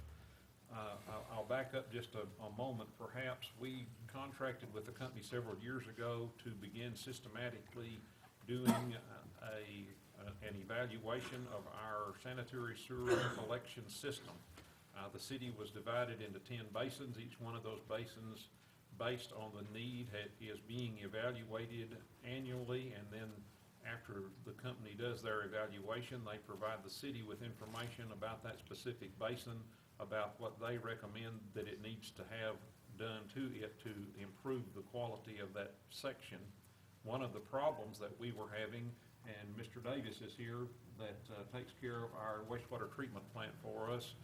When we had significant rain events, we had an amount of infiltration into the system that created issues at the treatment plant. We are trying to identify those areas and correct them to make that plant operation more efficient and help him and his crew as they do their job, also to keep the system operating as it needs to. After the evaluations of the first 3 basins, they made some recommendations, and our staff has put some recommendations together. The committee is bringing a recommendation back that we contract with Strickle Rollins, and Sanford LaHue is here also tonight to do the professional services as they draw up the plans and specs to rehab the 3 basins that have been identified. And that comes as a recommendation from the committee, and I would make that motion to contract with Strickle Rollins and Associates for that construction plans and specs. Second. Okay, it's been moved by Mr. Nix, seconded by Mr. Evans, to approve the 2013 sanitary sewer line rehabilitation project contract for engineering services. Any discussion? I just want to make sure I clarify something here if I can. Okay. Mark, that didn't completely do the whole project for 3 basins, it's parts of the 3 basins, right? That is correct. Okay, so there's more to do than just what we're approving tonight. Within As those was 3 basins. discussed in the item before, Yeah. that said, we're continuing to work on all of it, but that is correct. The 3 basins that we have completed our study on, this is only a portion of that. Okay. Okay, any other questions, or, Mr. Cood? I'd just like to make a comment for the public. We're under mandate from the TCEQ to do this survey on our sewer system, our collecting lines, to make sure we're not polluting. And so we're under mandate, and I've forgotten how many years we have to do the survey and to fix it. What is it, 10, 15 years, something like that? We When we started, which was about 5 years ago. what we told them is that we prepared the study that divided our entire system into several basins, and I want to say it's more than 10, and that we would begin working on it, and we are showing our good faith effort to continue to do that. And this is just the beginning. That's correct. And there's a lot of problems out there that we need to eventually address, like, as I understand, the big sewer pipes in the city, in the square are, 60-some odd years old? Or older? And older, and I'm not sure how long those kind of pipes last. And You lasted that long? yeah, I did. That's vintage. And you may not the way you're living either, but that's neither here nor there. But anyhow, for the public to know, we're under mandate to work at this. The state has mandated that we look at that, and we should, so we're being good stewards of the land and so forth. Okay, thank you, Mr. Coot. Any other questions or comments? All those in favor, say aye. Aye. Those opposed, the motion carries unanimous vote to approve the 2013 sanitary sewer line rehabilitation project and contract for engineering services. Next item? Mayor, the next item on the agenda is a proposed amendment to our grease trap ordinance. This is not really a new item. Already in our existing city code and international plumbing codes, many establishments are required to have, maintain, and operate a grease trap to prevent these contaminants from entering the sewer system, again, which creates problems downstream at the treatment plant. We're not changing that. All we're doing is adding to that ordinance what the TCEQ is requiring us to do, that these businesses submit to the city manifests indicating that they have had these cleaned at 180-day intervals. This is going to create a burden on staff to maintain the paperwork and keep up with this, but at the same time, the TCEQ has indicated that they will require us to do this, and so we are, as Mr. Cood said, under mandate from them that we add this to our existing code. And I would make the motion that we approve ordinance number 2013-3, which will amend our code, amending the sewer and water service code of ordinances of the city by adding section 50.001 and the definitions for grease trap ordinance, which is set out in its entirety in section 2 of this ordinance. I'll second that. Okay, a motion has been presented by Mr. Nix, seconded by Mr. Pendleton, to adopt ordinance 2013-03, amending Chapter 50 Sewer and Water Service and providing for a new 50.27 grease ordinance. Any discussion? Okay, all those in favor, say aye. Aye. Opposed? Motion carries unanimously to approve adoption of ordinance 2013-03 to amend Chapter 50 Sewer and Water Service and provide for a new 50.27 grease ordinance. Next item. Mayor, the last item on our committee agenda was a proposal that Mr. Kaiser brought to us, and the committee felt like, and I believe the council feels also, that this proposal might be more in keeping with our economic development policy and might gather and produce more benefits for the city. The proposal is with, Well, what, and the name ran away from me. yeah, let me, is this, Retail Mr. coach. Evans, is this your, It doesn't matter, Alan can do it. He's doing a great job. okay. With planning and development, why don't you go ahead and present it, Mr. Evans? Mayor, I'm crushed. I'm sorry. He'll pass it to Mark. Yeah, Mark, why don't you do this? Do you want to do it? I don't care. I'll do it. I'll be more than happy to. We spent some time, and as I had mentioned earlier in the meeting, in our ongoing efforts to continue to work on some of the economic development efforts, as well as a follow-up, one of the other things that was recently mentioned to us when we had a leadership summit with the university officials. One of the direct questions they had for us, and we've heard this on many occasions, but they just said, what are some strategies that we have to continue to work on retail, restaurants, and entertainment? And specifically, they were asking about for the college students. Kind of in keeping with the theme of the questions that have been coming up, I had been spending some time over these last, ever since this last budget session, doing a lot of research, and one of the programs that has been very successful in many communities has been working with a firm that helps you to identify, they call it the retail leakage, and the leakage being is you obviously have your specializations. We have our retail small businesses, and people are spending money here for certain items, but there are some items that they go and purchase elsewhere. And what can we do to capture and really begin to focus on the retail and small business efforts and develop a strategy to work and identify those and work on that. So there's two firms that are very, very reputable in the state of Texas. One of them is called the Buxton Group. The other one is called the Retail Coach. And based upon my experiences, as I mentioned to you, I'm recommending that we retain the Retail Coach. And let me say that I'm going to ask that we bring them in to do a workshop with all the parties that the mayor has mentioned earlier, the chamber, the county. This will encompass the small business owners to make sure that they can receive a comfort level that we're trying to help complement their businesses, not take away from their businesses, as well as anybody else that may be interested. And to host this workshop, explain what services they can provide, and they will perform those services for $750. We'll have what I'm going to call is somewhat of a town hall type meeting. And if we feel that this is a direction we would like to go, then we can retain them to continue to pursue those efforts.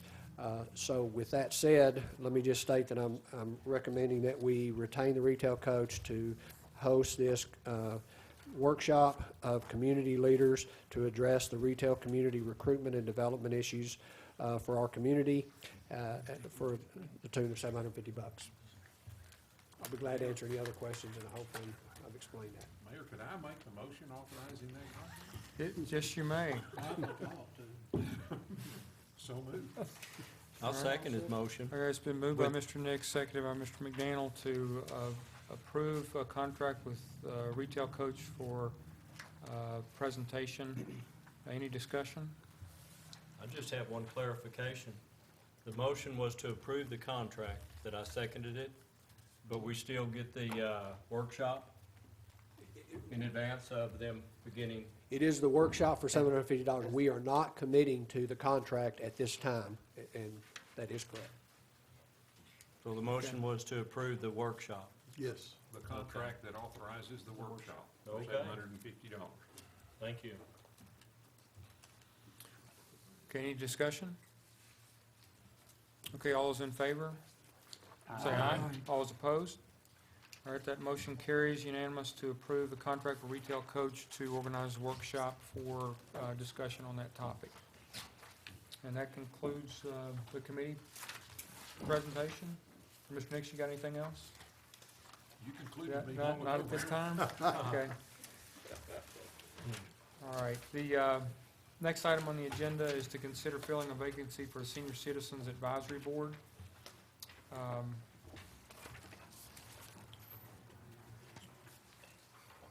Dr. Cross. Yes, thank you very much. The council's attention is directed to pages 51 through 53. 51 outlines the problem to be resolved, namely a vacancy has appeared on the Senior Citizens Advisory Board, and the vacancy should be filled within a reasonable length of time. On pages 52 and 53, one sees applications for membership, and ultimately, we will need to select one over the other. The normal course of action has been to refer applications for analysis to the Nominations Committee, of which I am head, and unless either a clear consensus has developed amongst the council as to who should be appointed to the vacancy, or unless there is an emergency that demands that an appointment be made this evening, I would like to recommend that, given the fact that the Nominations Committee is scheduled to meet on the 16th anyway, that these applications be referred to the Nominations Committee for analysis, review, and recommendation to be accepted or rejected at the May council meeting. So with that and with those ideas in play, I recommend referral to the Nominations Committee. I second that motion. Okay, it's been moved by Cross, seconded by Mr. McDaniel to refer filling of the vacancy to the Nominations Committee. Any discussion? All those in favor? Aye. Opposed? Okay, that motion carries unanimous vote to refer that to committee. The next item is to consider a 2012 Consumer Price Index adjustment to the municipal telecommunications right-of-way access line rates. And Mr. Kaiser, you got an update on that, please? Yes, this is an annual review of our, on everyone's telephone bill, there is a fee that we receive that is passed through to us. There's, as we all know, there's many fees on there. One of those fees has been for them, the use of the right-of-ways, and for us, basically helping us to continue to help pay for some of the street repairs and modifications as they work on the utility lines around town. That charge in Stephenville right now is 59 cents. I will tell you that throughout the state of Texas, we are one of the lower rates. I've seen 50 cents, 47 cents, but most of them are well above $1 for residential rates. Business and point-to-point are much higher. I will tell you that the recommendation as of this moment is to not accept the CPI. CPI occurs automatically on these rates if we take no action, and I'm asking you to take action to leave our rate at the 59 cents for now, at their existing rates right now, and we will look at this again next year. We, for y'all's benefit, we do collect approximately $87,000 a year from this that is in our budget, and there is no recommendation to modify that rate at this time. So with that, I do need an affirmative action, otherwise CPI is automatic. So I'm asking for that. Mr. Mayor, I move that we leave the rate at the current rate, the charges at the current rate. Second. Okay, it's been moved by Mr. Coos, seconded by Mr. McDaniel to leave the charge at the current rate for the municipal telecommunications right-of-way access line rates. Any discussion? If we raise that to $25.59, I believe it would solve our infrastructure. However, I'm not gonna vote for that. I don't think they'd vote for you for reelection if you did that either. I don't think he'd get to election. Any other discussion? All right, all those in favor? Aye. Those opposed? Okay, that motion carries, unanimous vote to not change the charge for telecommunications right-of-way access line rates. Next item is the consent agenda. Mayor, Mr. McDaniel. I move we approve the consent agenda in its entirety. I second it. Okay, it's been moved and seconded, moved by Mr. McDaniel, seconded by Mr. Evans to approve the consent agenda in its entirety. Any discussion? Mayor, Mr. Nix. as Mr. Coon makes his last two meetings, someone must step up and take his place. I ask that we remove item D from the consent agenda, please. Okay, Mr. Nix has asked that item D be removed from the consent agenda, and so we'll, Would you like me to amend my motion to Yes, please. include approve items A, C, and D? A, B, and C. A, B, and C. A, B, and C. You took off D. Right. Do you have a second? I'll amend my second. Okay, it's, motion's been amended and seconded, Mr. McDaniel and Mr. Evans to approve the consent agenda for items A, B, and C. Any discussion? All those in favor? Say Aye. Those opposed? Okay, those items are approved as presented. And then item D. Guess we'll discuss that. I'd just Mr. like to Nix? ask Mr. Kaiser if he could give us a little history and information on that item, please. We are a member of many cooperative purchasing organizations, and we are members and participants in many interlocal agreements. Interlocal agreements are designed to allow one organization to go through the administrative bidding processes to get the best price for a particular product, and we acknowledge that the legal process of accomplishing, again, the bidding processes to seek that best price.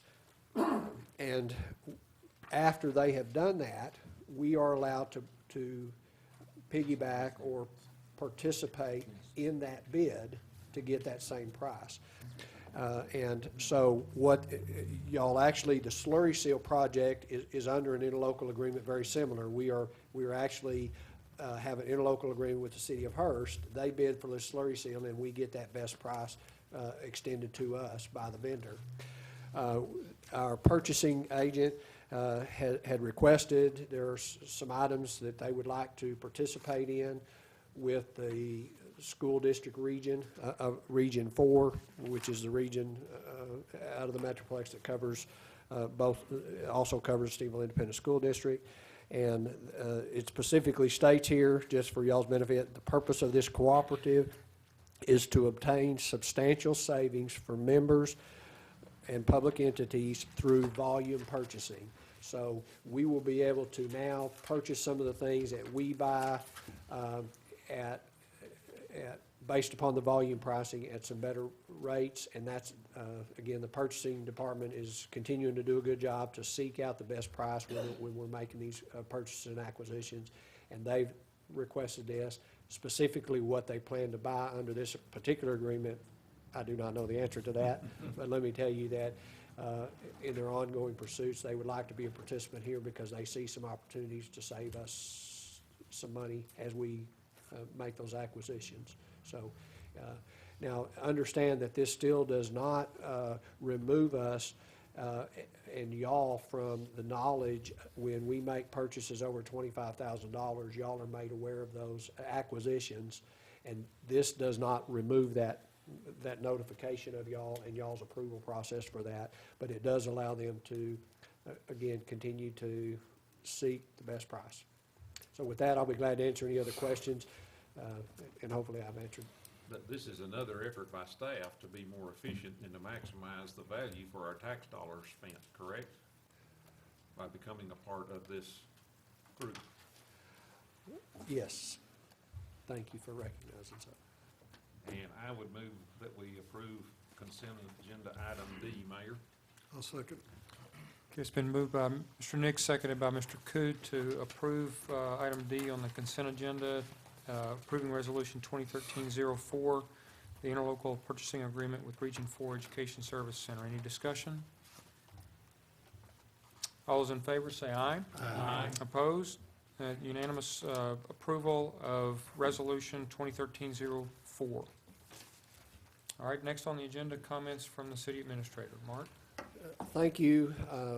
I do not plan on giving any project updates tonight, but I would like to make a couple of announcements. But before I do that, I usually use this time to recognize a group of our employees and some of our employees, and I just want to tell you that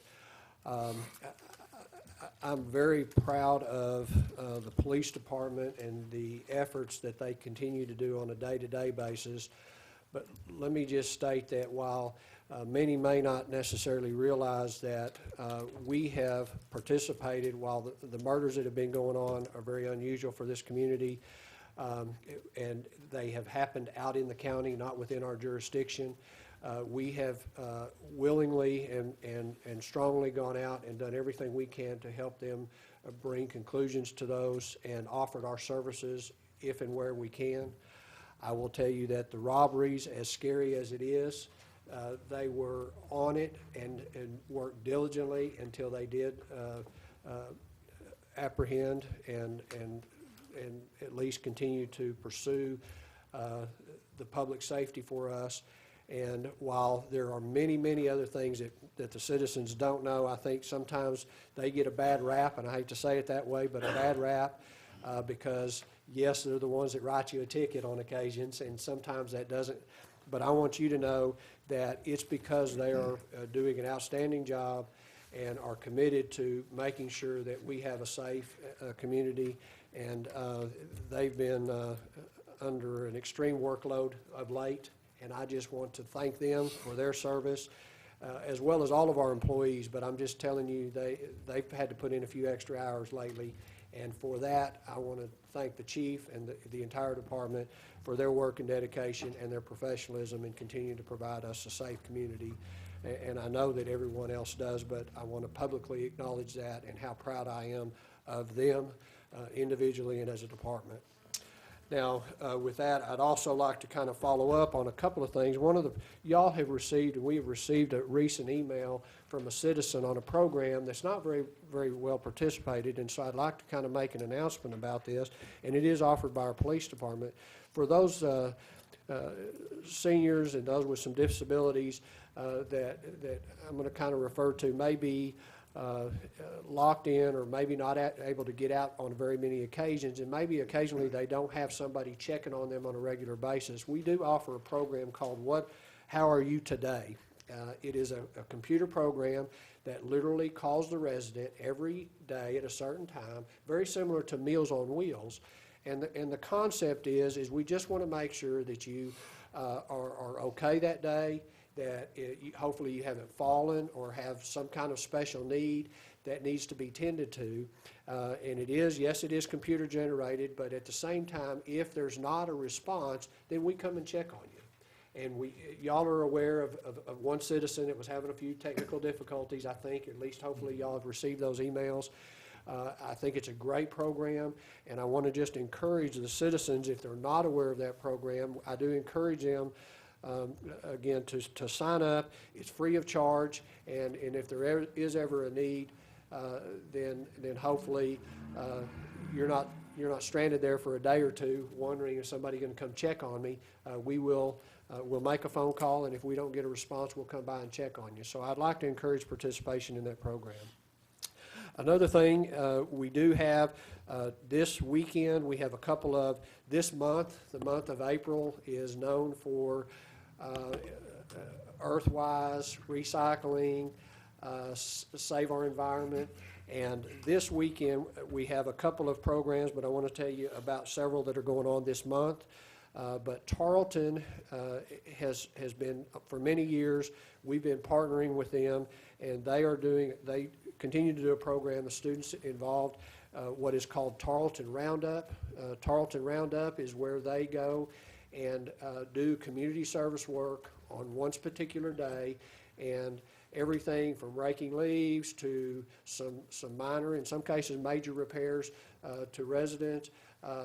We've had many public improvements that have done. I know they've done some work down at the park on many occasions. So if there's a project that you have in need, I encourage you to contact, you can contact us here at City Hall or contact Tarleton Student Services Division and participate in that program. But Tarleton Roundup will be going on, and I want to just publicly acknowledge we appreciate those students, their participation to this community, and for their volunteer efforts to help give back, as well as also to help us keep our community clean.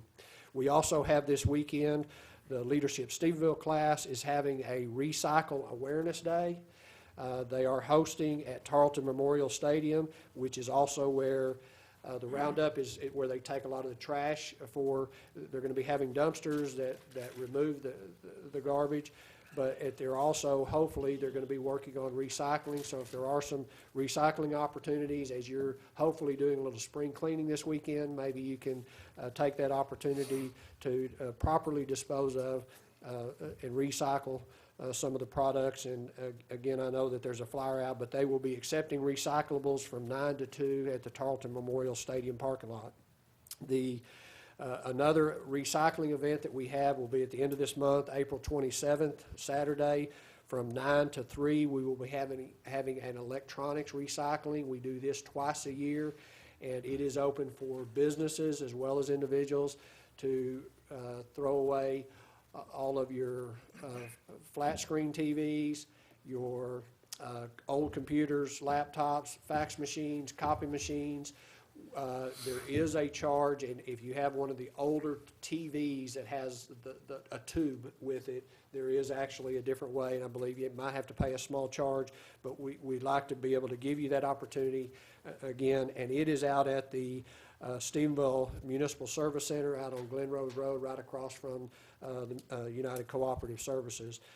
And then last but not least, I just want to put in a plug for the Historical Museum grounds. They do have their native and heirloom plant fair, which is always a great success on the museum grounds. That'll be Saturday, April 13th from 9 to 3 o'clock, and I do encourage all that continued participation.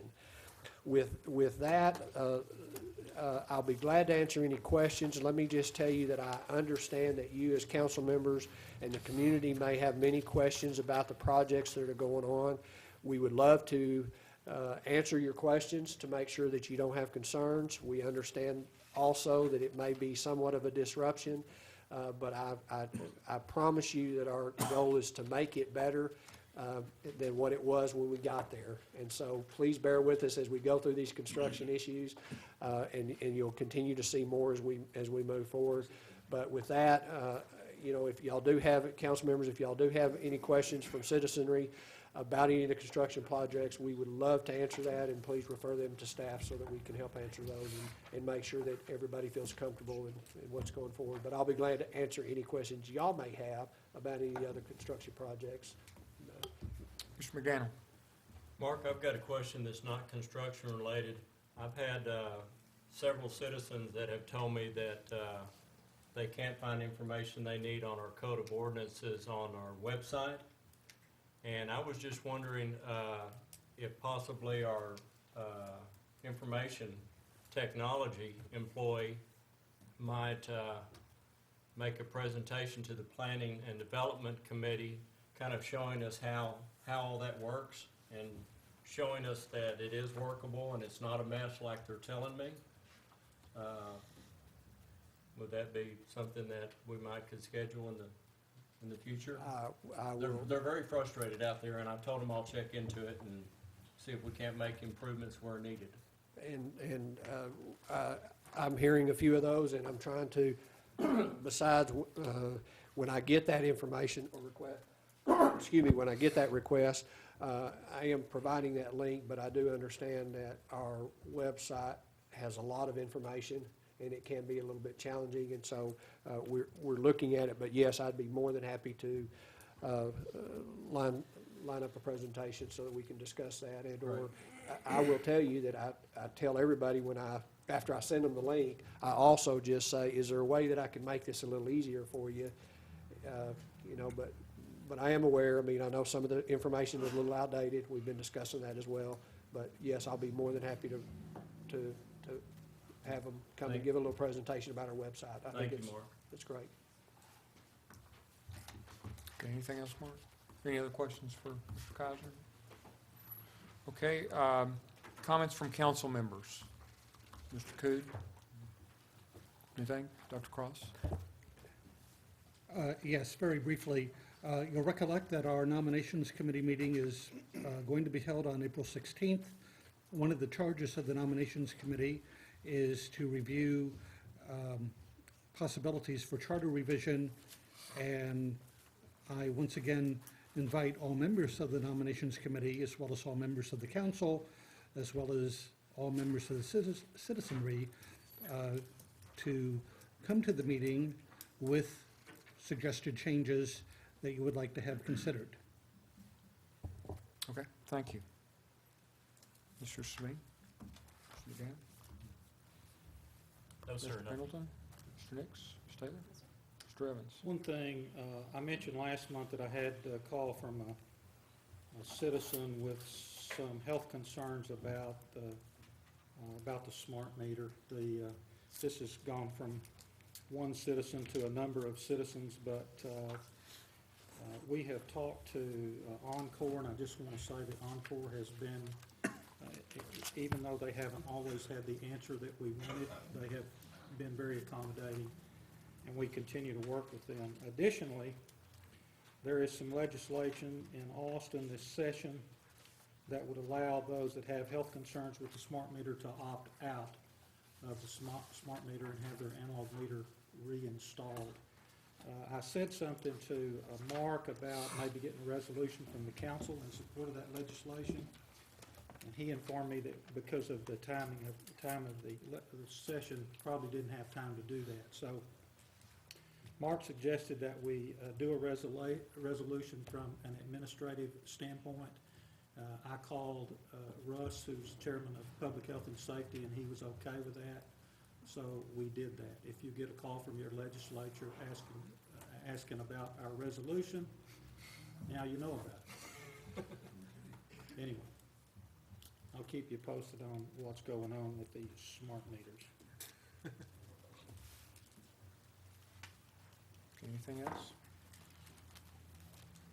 Okay, really appreciate all the work by all the committees bringing these issues forward. There's a lot that we voted on tonight, and a lot of progress. I would ask that as we go down this economic development path, that we as Mr. Kaiser mentioned about the workshop, I think the TIF item is also lends itself to that environment as well, and make sure that we don't try to do these things in isolation. We involve the county, the chamber, Stedco, and Tarleton, because that an informed community will help us make the best decisions as we move forward. And I think we all have different roles in making this successful, and so that'll be in all of our best interests. So I appreciate your support there as we move forward in that. I'd also like to reiterate an event that, a point that was made about an event. Mr. Kaiser talked about Tarleton Roundup, and that idea and concept led to the birth of a new program and relationship between the city and Tarleton that was launched last Thursday called Stephenville Connect. And that is a formal relationship now between student organizations, 14 of them, with 14 nonprofits in the local community. An example of that would be, there's a Tarleton organization called Alternative Spring Break that is now partnered with Keep Stephenville Beautiful on a year-round relationship. Big Texans, which is a student organization, is now partnered with Big Brothers Big Sisters. Professional educators are partnered with the Stephenville Education Foundation. And the goal of this is to start small. It's 14 organizations, but to create an enduring relationship between Tarleton, the student body there, and like-interested organizations. There's a lot of excitement about the potential for this, both for professional development opportunities for the students, but also for Stephenville's nonprofits to get the energy and participation from the Tarleton students. So I want to applaud the Tarleton Student Government Association, Mr. Anthony Linder and his work there at Tarleton Senior, and then July Danley and the Chamber of Commerce and their work, along with Donna Strohmeyer on the Tarleton staff and the work that they did with that. So really great opportunity for the community. And with that, I will move to the next agenda item, which is to call the council into executive session in compliance with the provisions of the Texas Open Meetings Law, Subchapter D, Government Code, annotated in accordance with Section 55172, deliberations about real property, and Section 55187, deliberation regarding economic development negotiations.